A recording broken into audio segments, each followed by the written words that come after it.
Hi. For my capstone project, I decided to talk about slavery during the 19th century in Europe. Throughout the process of researching this topic, I found out many new things that I did not know before about slavery. A lot of that actually related to not just Europe, but a lot of the things in the U.S. as well. A lot of things that kind of translated from Europe to the U.S. But um, in the process of researching this topic, I encountered many obstacles and many issues, so much so that I even kind of said to myself, why did I pick this topic? Kind of got me to the point where it was like, I could have picked something so much better. And then, I really started to dig a lot deeper and research a lot more and find sources that were a lot more credible. That was probably my biggest issue at first was I found sources, but then I started realizing, oh, these aren't, credible articles, credible sites, and it kind of made me realize, oh, I'm going to have to switch this because I want credible information, because I want information within my paper that, is true. So once I found, sources such as, like .org and, .gov and stuff like that, I actually started to find credible information that I could use in my paper.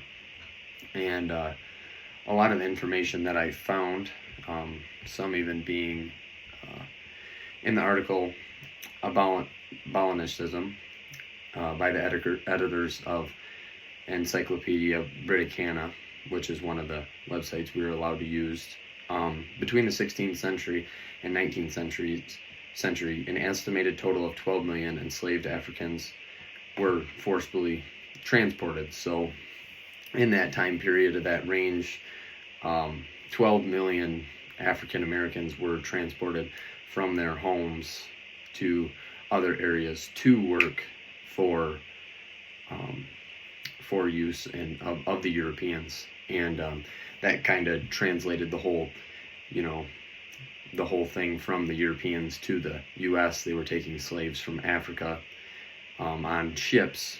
They were going over on ships and getting enslaved Africans and bringing them back to work in plantations and in areas in Europe. And a lot of times it also said in a different article by Britannica, the transatlantic slave trade was the other article. Typically, two captives were chained together at the ankle, and columns of captives were tied together by ropes. The conditions that slaves experienced were extremely poor. They were treated extremely bad, something that no human should ever have to go through, ever. And a lot of the issues, like in that situation, they were forcefully taken from their home, but not only were they forcefully taken from their home, they were treated, like no human should be on their trip to their destination. And a lot of times they tried to take younger individuals who were very physically able to do things. So they would look for women in their birthing years there, and men that were also younger in good physical shape, so that when they came to the plantations or where they'd be working in Europe, where they'd be staying, they not only would they be working and benefiting the slave owner, but they would also be creating a family at the same time. So they'd be working, raising kids, and eventually their plan was that those kids would grow up on the plantation and the kids would begin to work. And that was a lot of issues because a lot of those kids had no say in what they were going to do. They were born into slavery. There was a lot of individuals that were born into slavery, and there was nothing they could do about it because their parents were the captives. Some other issues that I experienced when researching this topic was just I wanted to the part where I talked about the economy. It was kind of hard to slavery did majorly benefit the economy. not only in Europe but in the U.S. when slavery was a big thing in the U.S. Obviously having many individuals, that can work, and they're not only are they working, but they're also working at a very, very low labor cost.